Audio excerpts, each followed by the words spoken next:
All right, hey guys, my name is Ace Reddy, and welcome to the Ace Reddy Show. So we have another guest today, and this person went from being broke, dead broke, to making over $350 million in real estate holdings. That's your portfolio, right? And also selling a company for over $1 billion. That's a billion with a B. And I'm super excited to have him on, not just because of all the money that he's made and all the success that he's had, but also because I feel like his message is something that needs to be in the world right now, especially with the whole coronavirus thing. And there's so much chaos in the environment that it's kind of hard for people in general to stay positive because you look everywhere, you see terrible news, right? And we have Bobby Castro on. I'm super excited to have him on.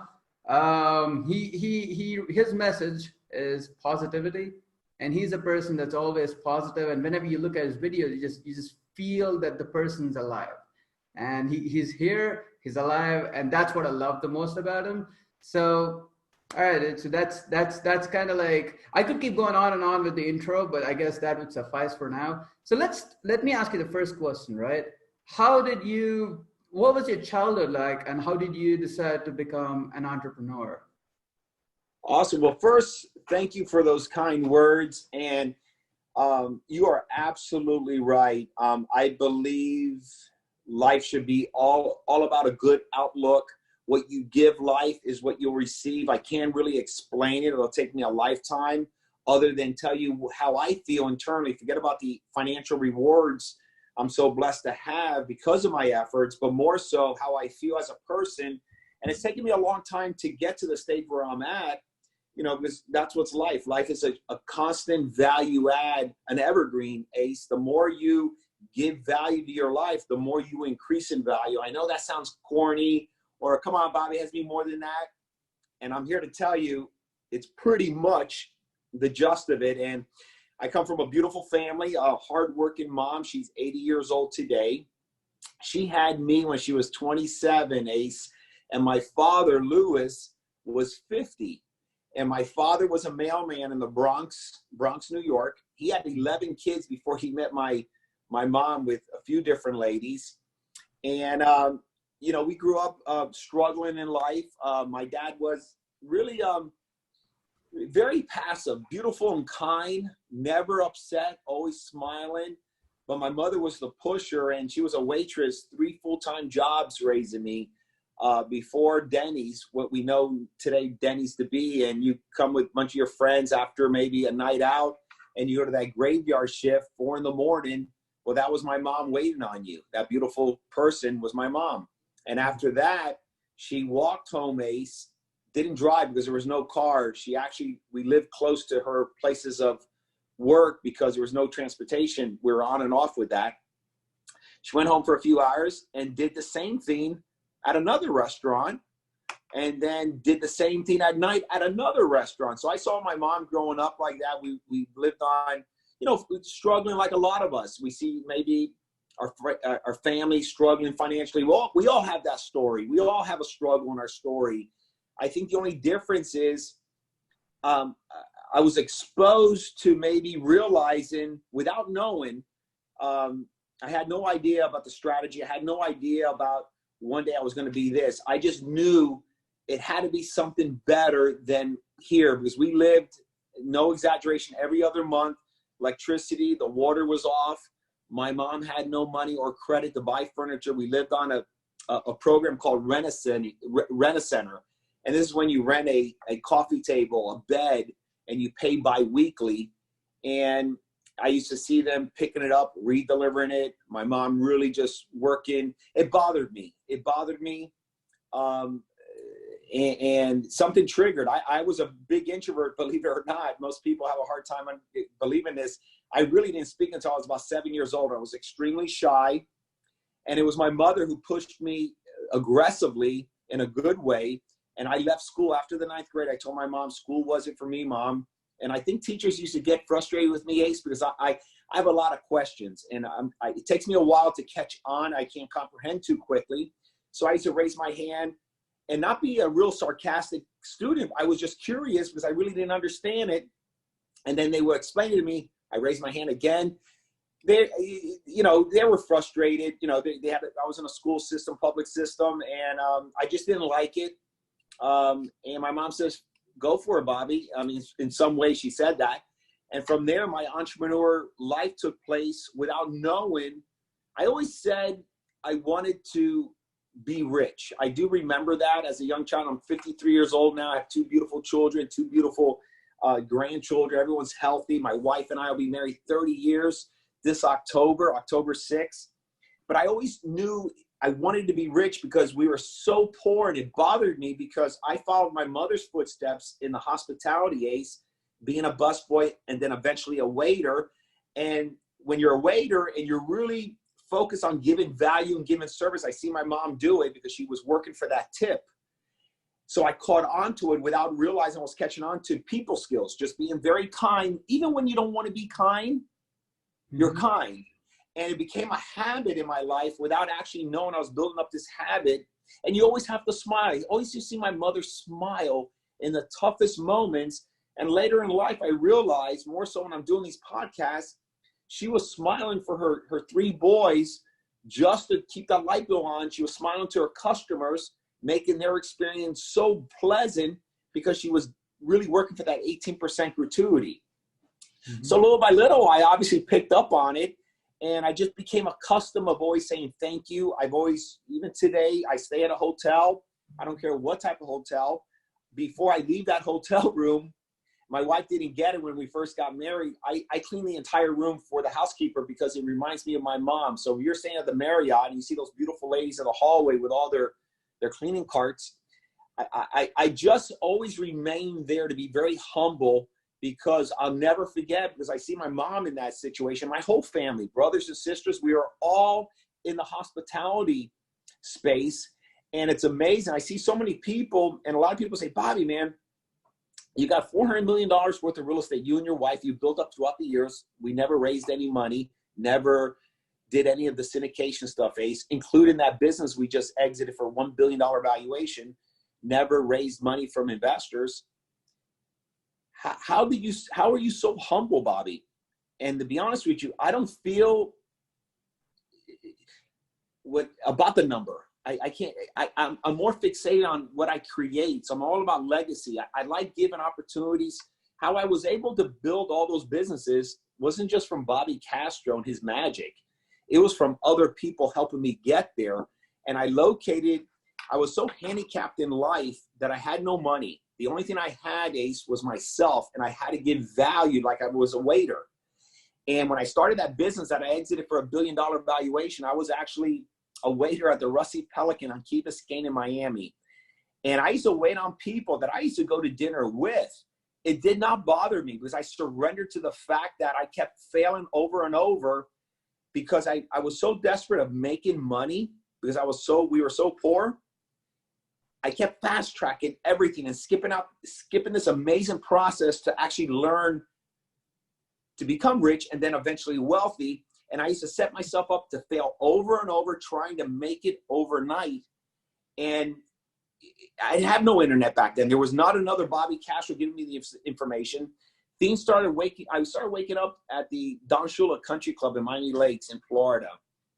I used to shine clubs. People that did business, entrepreneurs, they would play golf on a Wednesday. And I was saying, my gosh, who plays golf on Wednesday at 11 o'clock in the morning? I mean, and I was just so fascinated. I was always listening to their conversation. And the only way I would get a little information was to be nice. Oh, good morning, Mr. Castro. How are you? And just picking up good, sincere energy because I was so curious. Again, that little boy, Bobby Castro, raising my hand. And I noticed these people will give me information as long as I was nice. So that goes to what I really practice today, having self-worth, having no motives, only good intentions, because when you have those and you surrender to that, you're exposed to instant opportunity. And we're all exposed to it. We don't see it because we're not surrendering to truly, I don't know, man, if I'm getting a little lost on your question. And I just feel being kind to people enabled me to get a lot of customers. People wanted to do business with me. I gave value. I give more value than I receive. And I think life, there's an invoice. You can either have payables or receivables. And I choose to have payables. Payables is when you receive. Receivables is you're just constantly working harder. I had no money. I had no choice but to have people skills, good, sincere energy, because I used to cheat myself and discount myself by always tricking people to do business with me. And I started realizing, man, I have nothing other than myself. All I can give you is my heart. When I started giving up my heart, man, I started receiving. Right. I mean, look, I could attest to that, because I remember the first time I messaged you was probably back in December, right? I was like, hey, like I'm gonna launch this podcast. I didn't even have a podcast then. I was like, I'm gonna launch this podcast. Is it cool if I have you on? Because I feel like we have the same story, right? Like all the teachers in school hated me. They probably still hate me because I was the guy asking them why I'm doing what I'm doing. I'm like, why am I studying this? Is there a need for this? And the teacher would be like, well, I'm the authority, so you just gotta listen to whatever the heck I tell you. I'm like, nah, I'm not gonna do that. And yeah, I remember messaging you, and you were so cool about it. You just sent me a reply back saying thanks for the positive energy, and then you were like, yeah, let's send an email to this person, let's get it scheduled. And that was just awesome, dude. And it's not just you that's nice, right? It's also your team that's super nice. I remember emailing Jennifer, and she was just like the coolest person ever. So that's really awesome. Now let's go back to the bankers healthcare, right? How did you get that idea? First off, how old were you when you started it? And second, how did you get that idea to start the bankers healthcare and that business? Well, we started it 19 years ago, so I was a lot younger than I am today. And when I was working at the Rusty Pelican at that job, being a waiter on Key Biscayne, I was also selling memberships for the Better Business Bureau during the day. So I was wait on tables. Sophie would pick me up at night, like 1 a.m. And then the next day, I would knock on doors, call. There was no internet. You get the yellow pages and you call businesses to say, hey, my name is Bobby Castro. I work for the Better Business Bureau. And you sell them the membership. During the time, I was always fast tracking, trying to find the real get rich quick deal. I got a package in the mail because I was a classified junkie. Always looked anything that said, become a millionaire in 24 hours. I promise you this, I would respond to it and I would receive a package. There was no emails back then, so you have to wait for it in the postal service, and you couldn't wait till it show up. And when it shows up, there's 50 other packages that showed up with it. I was a classified junkie looking for the quick fix. Mm-hmm. So simultaneously, I was calling a business for a membership, but it so happened to be, Ace, I also got their package. It was some opportunity about financing. Mm-hmm. So one thing led to another, and that's how I got into this business. It was equipment leasing for healthcare providers, and this means when you're looking for an X-ray machine, it involves a financial instrument. That's how I got into the business. The guy says, hey, I'll buy this membership under one condition. I hate the membership, but I'll buy it. I said, absolutely. You come work for me. So, of course, I said yes because it was an opportunity. And I became good at it, starting to acquire customers. And then I just got really good at it with people skills and the power of thank you, good morning. Just like you said about my staff, myself, I am addicted to that. And the reason I am, Bobby, why are you so much like that? Because I get rewarded. When you're actually nice with no motives, you have no hidden agenda, you'll be surprised how many customers you close. They say yes to you. How powerful and more effective you are in the negotiating table, because communicating is listening. It's not actually talking. When you listen, the power of information. That's why I'm an information junkie. I learned that because before, remember, I fast-tracked everything. So the one thing led to another, and then I went to a conference. I met an investment banker that I had good people skills. And then nearly 20 years later, a company was started with literally no money, no debt, no loan, always been debt-free pretty much since the day I exited, which was June of last year, for $1 billion. The first slice was based on $250 million. We sold 30%. 11 months later, 600 million, and then $1 billion. You start learning how to scale, because I used to focus my business here. All along, I was missing this. That goes into a whole different topic.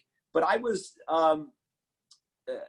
failed a lot, Ace. I failed a lot over and over. I kept repeating my failures because I had this ego, and the ego doesn't mean you have to be arrogant, rude. An ego means you're not willing to be accountable for your own outcomes. You're always blaming the circumstances. You're blaming, well, Bobby, well, my mom was poor. My dad really didn't have any motivation. He just wanted, he retired at 62 years old at Social Security when we're all starving. How do you retire, make it 600? So I used to blame my circumstances, and that's an ego. When I surrendered to it and I said, Bobby, you're always broke. You're always complaining. You're always this. And at the end of the day, the problem is you. And I truly believe that. Even today, I work on myself all day, 2 hours a day. I do a lot of self-improvement, a tremendous amount, more than everyone says they do it. I don't know how much they do it, but you can never do enough of it. So that business led me to a complete different world. I scaled it with 600 people. It wasn't just Bobby. It was other people. I got people that were better at things that I was. I was good at some areas, horrible at other areas. I realized years later, my gosh, just subsidize your weaknesses and get people that can help you with that. Throughout the years, Sophie and I, my wife, we started investing our money into apartment buildings. Today, it's $400 million worth of assets. No, just one penny at a time, these boring things. And, a few other businesses. And now I'm spending my time. I have 2 grandchildren, Ocean, who's 4, Oakley, who's 2, my daughter, who's 29. She's an entrepreneur. My son, 23, who's an entrepreneur. And, now I'm grateful to hopefully give them some of this magic to understand how important it is, the power of thank you. Mm-hmm. Just be nice without any motives, and you'll be surprised if you focus, Brandon and Priscilla, just giving value. Don't expect nothing in return. Oh, Bobby, that's a bunch of crap. I've been doing that for so many years, and I just been getting screwed in life. No, you got to surrender. You haven't been doing it. Right. Now, which brings me to my next question, right? So you used to be an introvert, right? And I'm still introverted. Like, I was scared 2 minutes before I jumped on the podcast. I'm like, am I going to do well, or I don't even know. So what did you do to sort of get over the introvertedness and to actually be very, very good at talking to people and handling people and making sure that everyone's just cooperating with you? How did you do that? So back then there was, again, nothing like YouTube, Instagram, and information is so powerful. That's why I see a lot of young people all lost, because there's too much incoming and it's hard to determine what's bona fide and what's not, or what should I focus on. Mm-hmm. Back then I joined an organization as a distributor of Amway, a multi-level marketing company. Right. There was a cassette. Cassette is when you put it in a little recorder, and there's a gentleman by the name of Les Brown, beautiful person. He grew up in Liberty City here in Miami. He was labeled mentally retarded. And I used to listen to his tapes, and it woke me up so much, saying, my gosh, hearing his story. And when I started later in life as a young adult, it took me a while to really understand the value. Again, it goes back to me. It's like, Bobby, you are broke. No one's willing to take a shot on you. What are you going to do? Without me knowing this, I had to surrender with the fact that the only thing I have, Ace, is me. Right. We are the best freaking investment. I know that's a little heavy for most to really buy into it. If you're broke out there and you're listening to this podcast and you have nothing, rest assured you have so much you have no idea. So I got to the point where I started realizing, my gosh, I have to start making myself better to be exposed. And the only way I'm going to be exposed, I have to get out of this, and I got to start creating relationships, start saying good morning. I have to put myself out there, get myself out from this environment to this environment, because everyone I knew, Ace, was broke. We all had the same information. We were all crying. We were all moaning. We kept failing. And I put myself completely away from that. Completely. Most people say, yes, I'm talking about completely different zip code. And things started happening, man. And my confidence was like, I had no choice but to talk. Now I can't shut up. I'm like a battery that doesn't turn off, but I keep getting rewarded in life. So it's benefiting me a lot, man. I tell you, man, I'm hoping to figure it out one day so I can maybe give it to folks like you, people that really want it. This power of being so sincere and kind. it's so powerful. I don't know how to put it together. And I know I get off topic and I get into this mode because I'm so passionate. I just want to tell everyone, you don't understand. Yeah, you gotta be kind. And they're looking at me like, my God, is this guy on just crack, on speed, or what drug is he taking? I'm so desperate to tell people this because, man, if some guy like me did it, and doing it, anybody can do it. Mm-hmm. Now, brings me to my next question. If you had to say that which or what is the biggest failure you've ever encountered? Like, what is the one time that you were just like, I don't even know why I'm doing this? And if you've ever had a time like that, Yeah. I don't even know what's going to go on with my life. And how did you overcome that? Yeah, I definitely had it, and I'll never forget it. I'm asked that question a lot. I was living in Dixie and Pedro's house, my in-laws. Dixie's no longer around. She passed, unfortunately, many, many years ago. I was in a real bad spot in life. Always fast tracking, always coming up with this new idea, skipping the process instead of working penny for penny and saying, you know what, I'm broke. I'm at the stage. I'm at letter A and I'm trying efforts at letter Z and I'm missing everything in between. I walked out one day, Sophia came. I walked out of Dixie and Pedro's house in Hialeah. Sophie was driving a car that did not belong to us. Her parents gave it to us. It was a beat up car, no air conditioning. And here in South Florida, our humidity is hot. And this car had reverse fuel. You ever drive a car that the fuel comes through the vents of the car? Is that bad? It was just horrible. My baby girl, Priscilla, she's 29. Priscilla had to be a couple years old. She was in the back seat in the baby chair. I'm walking out of Dixie and Pedro's house. I see Sophie, my beautiful wife, come up, sweating, as red as those curtains behind you, smiling, always supporting me, always going through all my bull crap back then. And I look back in the back seat, my baby girl smiling at me, Priscilla, dude, red as red can be, sweating like a big peach. It was so hot. And the car with all that fume. And I said, man, I got to get my crap together. This is as real. I can't, I got to stop this nonsense. I have to stop this behavior. It's like almost a drug. You can't get off it. You're always trying to fast track it. Again, going back to my classified days, always looking, become a millionaire in 9 minutes, and Bobby Castro will go ahead and, yes, send me the mail, and I get it. First of all, there's no money to do with nothing, but it was just a bunch of smoke and mirrors. That's the day I surrendered, my brother. That's the day I went back waiting on tables. That's the day I started at the stage where I was at, saying no more. I have to stay here, live here, take care of what's important, work my way through this process again. That was a break. That was that day you just asked me about. That was, I felt like a friggin' failure. I felt, I always said, man, the day I have kids are never going to grow up like I grew up. I used to say that to myself. Never. My kids are going to have this and that. And here I was, had a friggin' kid, and it was actually in a worse situation. That was the day. That's quite a story, dude. So you go from being in that situation. Is that the point where you realize that you just had to get your stuff together first before you wanted to go dreaming big, or were you always dreaming big? What's like what was going on there? Did you go back to being a waiter just to be a waiter, or did you want to go back to being a waiter so you could get some money in and then go big? I was always a big dreamer, and I was one of these people that on my wall, I would have these big mansions, have all this stuff.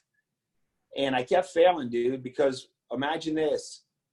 I want to swim on the across the island, and it was too out there. I did not start at the stage where I was at. I was always trying to skip this process. And that day I said, no more. I got to actually get my crap together. We have to get our credit together. I got to pay my past due. I got to get out of this house. I got to do what I have to do now. And it was so hard for me. I know that sounds easy, like Bobby, but it was so hard for me because I was not only a dreamer, I wanted to get the mansion, but without the work. I was a talker, blah, blah, blah, blah, blah, blah, all excited, all excitement, but I missed the most important thing, the process, the action, the strategy. How am I going to get from A to B and not worry about friggin' I or G? I'm on friggin' negative A. How am I going to get on A? Then how am I going to get to B? And that's a process that you have to be willing to take. And I even after that, I fell victim of always almost doing it again. And, you know, I don't know if that makes sense, but a lot of entrepreneurs, especially young people, man, we get so excited, we get jacked up. You're on Instagram, you're seeing the yachts, you're seeing the Ferraris, you're starting to see the Rolls Royce, you're seeing the bling, you're seeing all the bottles, and you get caught up like the Bobby Castro used to on classified ads. Right. We're just like, shit, I got to buy all of it, but I'm not even going to work for it. Let's just drop it in. But yeah. And I want to touch on something, Ace. Information. It's so critical, especially now on this internet stuff, because I've only been exposed since June. I sold the company June of last year, 2019. My son says, Dad, you're going to fall off a cliff, man. That was my life, that company. I said, Brand, I'll do social media for 6 months. Well, here I am a year later, because so many awesome people keep giving me those hearts, and I can't help myself I respond to every DM. I mean, every DM. And I friggin' look at social media with so much information, so many beautiful people out there. Beautiful Bobby Castros are hungry, and they're falling victim to the classified ad behavior. And they're stuck there. Like, I know I was freaking stuck there. And that's why they're not seeing no results, because, and I see these beautiful people. I go to speak at this conference, do that, and I'm seeing the same people over and over. Hey, I know you. Hey, what are you doing? I feel like saying, what are you doing here, man? It's time to pivot, because we get easily addicted, like a needle in our vein, of constantly doing the classified ads. And you're seeing all this information out there, and some of it may not be right information. Is it true strategies? Because motivation, man, gets you up here, but it doesn't keep you there. Sooner or later, you got to surrender, like Bobby Castro did, saying, you know what? Okay, I got to start acting upon the stage I'm at, instead of the classified run, go to another conference, buy another package, buy another mentorship, do this. There's no quick fix, man. It doesn't exist out there. Right. It comes to a point where you do need a strategy, but when you get to maybe D or F, but ABC, man, those are the fundamentals where you got to get your crap together. Right. Now, which brings me to my next question, right? Which is, how do you differentiate between the right information and the false information? Because the false information can fuck you up, right? Yeah. Love it. Check this out, man. That's an awesome question. So let's just say you're Bobby Castro. You kept failing. You're stuck. You're down and out. It's like, my gosh, what is wrong with me? Why? I don't have any luck. You're digging into information that you're not ready for. So you got to start at the stage where you're at. You got to fix the crap at what you're dealing with before you pivot. Everybody wants a pre-pivot. So you're stuck. You're frustrated. You're saying, my God, it's my third business. I keep failing. I'm credit card out. I just quit my job to get to another job. You're not starting at the stage where you're at. You're starting at another stage. You have to start where you're at. And starting where you're at sometimes is very boring. We don't lie to ourselves. When we're by ourselves, dude, we don't lie. Right. We never lie. Start there. Yeah, that's a good way. I mean, in my example, right, I used to be like 251 pounds. I used to be mega overweight. My face was this huge. I was taking advice from all the lean guys. I was like, guys, like help me get lean. And all these guys were giving me advice on how to stay lean. It never worked for me because I was getting hungry all the time and whatever. I found a mentor who used to be a super fat guy and who ended up getting lean. And I'm like, bro, tell me what to do. I'll do it. The guy gives me a plan. I'll lose I think 100 pounds in the next year or so. So it's like, that's great advice, dude. Because the false information can fuck you up. Right? It could, man. And what I do here, Ace, man, I'm just giving reminders because I'm talking to the masses, you know, where people are stuck. You know, when you're making 300, 500,000 and up or $1 million, then you're ready for strategies. But I'm talking about the Bobby Castros. That's where my heart's at, man. A lot of them are stuck because they're swimming in a pool without completing the first pool, exhausting, peeling every bit of that apple before they pivot. And it's too boring for most. Most are all over the social media. Oh my God, look at the video. Look at that. Oh my God, he's so young. How does he have that money? Forget about all that. Right. But now that brings me to my next question, because I know you're limited on time. So the last question then would be, you briefly mentioned that you do about 2 hours of personal development every day. What is it that you do during those 2 hours every single day to get your mind ready for business? I get up about 5:30 in the morning. I spend 2 hours on self-improvement. And this is the way I stay grounded. I'm all about self-improvement. I don't look at anybody who has more money than me. It's not about statuses. It's not about anything. How do I keep giving value to my life? As long as I keep value, meaning how do I feel? How do I invest every non-refundable minute? Because when you invest your minutes, there's not enough money to put on that because you don't get them back. How am I going to go ahead and give value, stretch and grow in life? How am I going to stay humble? How am I going to surrender? So there's a great book. It's boring for most young people. It's called The Secret. It's been around for a number of years. Mm-hmm. I highly recommend it. The Secret. Personal growth is really, really good. You don't have to go out there and buy a program. Google is your best friend, man. You could type in anything. I am a ding dong like Bobby Castro. Personal growth. It'll spit you out something. Click on it, start there. Gotcha. So you would just work on yourself, and you'd probably watch videos or books or anything like that for 2 hours. I read a lot. Right? I read a lot. I've never been a good reader. I'm a fantastic reader now, very fast reading.